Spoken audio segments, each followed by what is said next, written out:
The Shokan had become outcasts for refusing to aid either side in the Outworld civil war. But with the conflict over, Prince Goro decided to re-enter the political landscape. Kotal Khan's armies were weak from years of battle. Melina's rebels were scattered. It was an easy matter for the Shokan to seize control. The newly crowned Emperor Goro had his rivals exterminated. No Ashtek, Kaitin, Edenian, or Tarkatan would usurp his throne.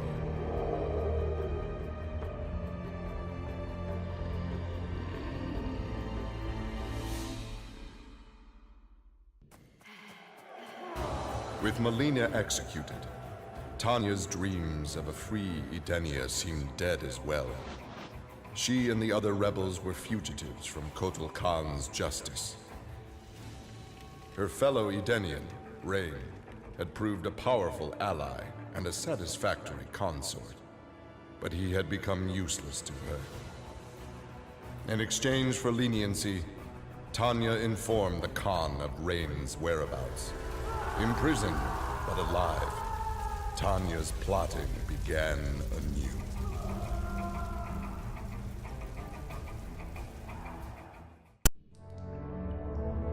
Standing over Shinnok, Tremor reveled in his power.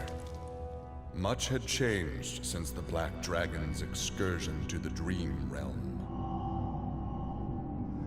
Kano had sent Tremor's team there to retrieve a psych bomb to be used in Kano's theft of Shinnok's amulet.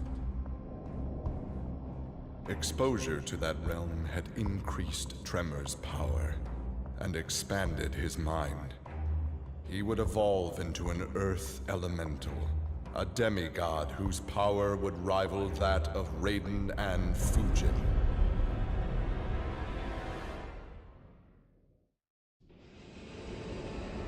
Having learned that Outworld was now protected by the Mortal Kombat tournament, Bo Raicho returned to defend his homeworld. He was no friend of Kotal Khan, but no realm deserved subjugation. Bo Raicho began training Outworld warriors for the fight to come.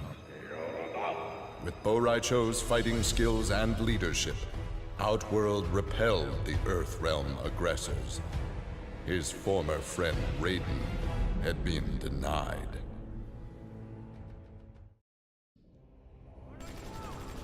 After destroying Shinnok, Triborg turned his attention to the Special Forces. General Blade and the others fought valiantly, but their human weaknesses led to their inevitable defeat. Now with access to the SF computer network, Triborg used it to interface with the Lin Kuei storage drives from which he was spawned. He saved the brainwave data of dozens of his Lin Kuei brothers and sisters to the SF servers. The SF laboratories provided the materials necessary for Triborg to create cybernetic bodies for each one. Soon the downloads were complete. The Cyber Lin Kuei had been reformed. But because Sub-Zero had forever sullied the clan's name, Triborg decided to begin anew. He would henceforth be known as the leader of the deadliest clan in all the realms, the Takunin.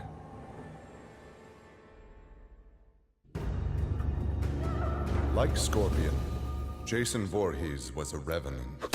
A vengeful spirit returned to life. Hundreds had fallen victim to his bloodlust. Liu Kang, now ruler of the Netherrealm, took notice.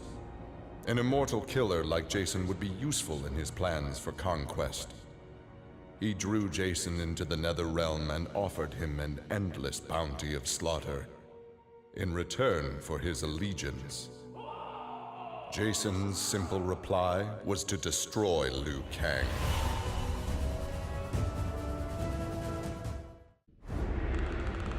This world called Earth produced many worthy opponents, which made for excellent sport.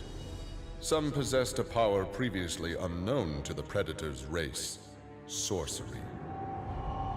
The Predator sought to harness this new power for use in his conquests. He analyzed a trophy from a recent battle and eventually discovered its secrets.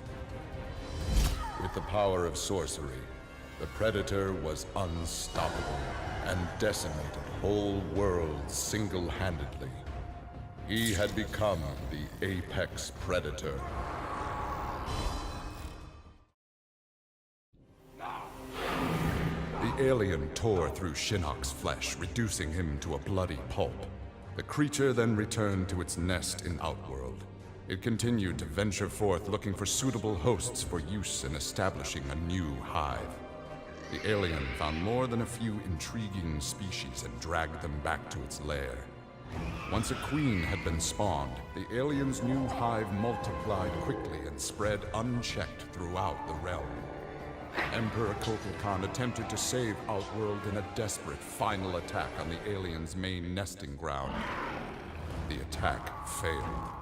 Outworld belonged to the aliens.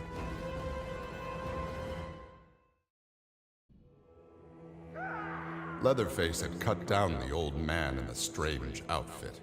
Maybe now that he was dead, the pretty yellow-haired gum-chewing girl would notice Leatherface.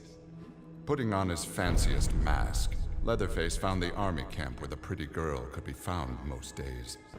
He had to cut through a few guards and more than a few of her friends to get to her, but it was worth it. He pulled out the old man's face, which he'd saved for the girl as a present. The girl didn't want the present, and she wasn't being nice. So Leatherface chopped her into tiny pieces for Drayton to use in his chili. He then took off his mask and set to work on the girl's face. If she wasn't going to be his girlfriend, she could be his in other ways.